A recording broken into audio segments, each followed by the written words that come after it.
Horns up and welcome to a brand new episode of Headbanger's Kitchen. Folks, I don't think I eat any meat as much as I do chicken.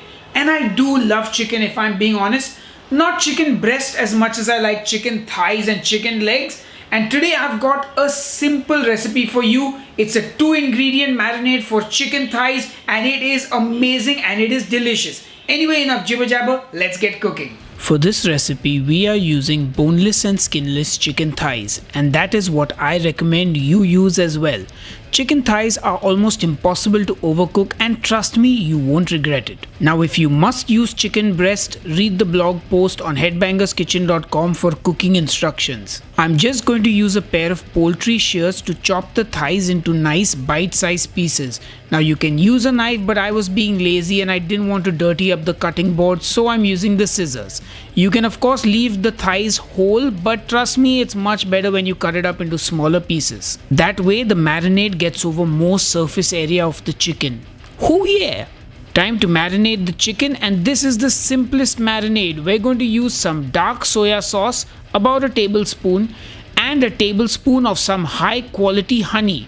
Now my keto family is probably going, "What you talking about, Sahil? You know honey is not keto."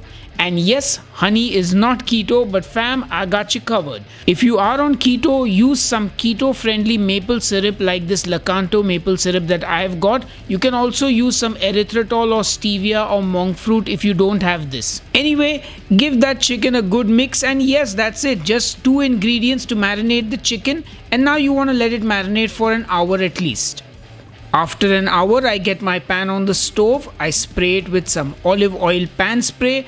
Turn on the heat and then I add in my chicken. Now you don't need the pan to be searing hot because remember there is honey and soy in the marinade, and if the pan is too hot you might end up burning the marinade. You want to cook this on a medium low flame now. You need the pan to be hot enough to cook the chicken but not so hot that you burn the sugars in the marinade. Now I've been cooking the chicken for about 2 to 3 minutes and I'm going to give it a quick mix in the pan.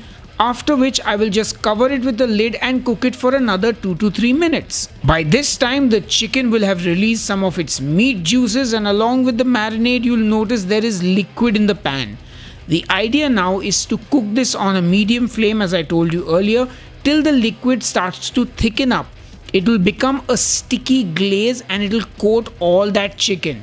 You just got to be patient. Remember, you don't want to burn it basically, so keep the heat on low or medium low. Anyway, how awesome does that chicken look, guys? Oh yeah! I mean, this is just the base recipe on which you can build, Like, there's so much more you can add to this if you want. Like, if you want it spicy, you can add some chili flakes. You can also fry some red chilies. Maybe you want to throw in a few cloves of garlic.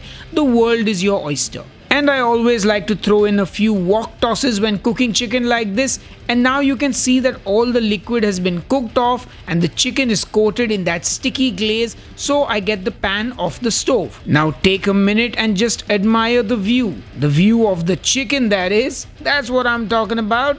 I will garnish it now with some spring onion greens and my new favorite thing, which is furikake seasoning, which is just black and white sesame seeds with some seaweed and salt. And that's it. Our epic honey soy chicken is done and ready. This is a great appetizer for a party, or have it with some rice or some cauliflower rice for a main course. Anyway, enough jibber jabber, time to taste. Hey folks, it's time to taste the chicken, and today it's just me doing the tasting. Anyway, enough jibber jabber, let's eat. Oh wow. That combination of soy and honey and the little bit of seaweed and the sesame seeds from the furikake seasoning and that fresh crunch of the spring onion, amazing. Like, there is so much you can do with this. I mean, you can eat it as it is, or you can enhance it further, like, probably have some star anise, some red chili. But this to me is like a perfect weeknight dinner. Simple, easy and delicious. So good. Anyway, I'm gonna go and I'll see you on the next episode of Headbanger's Kitchen. Until then, cheers and keep cooking. Hey folks, like I said in the beginning, I think chicken is the meat that I eat the most of. What meat do you consume the most of? Is it chicken, pork, beef, maybe duck? Let me know in the comments. Horns up and welcome to a brand new episode of Headbangers Kitchen. Folks, I don't think I love any meat. I mean, I do love chicken, and it's one of the and chicken is one of the most versatile and healthy meats there is. Today's recipe is just a 2-ingredient recipe. We're going to marinate the chicken in that. Just use the old. This sucks.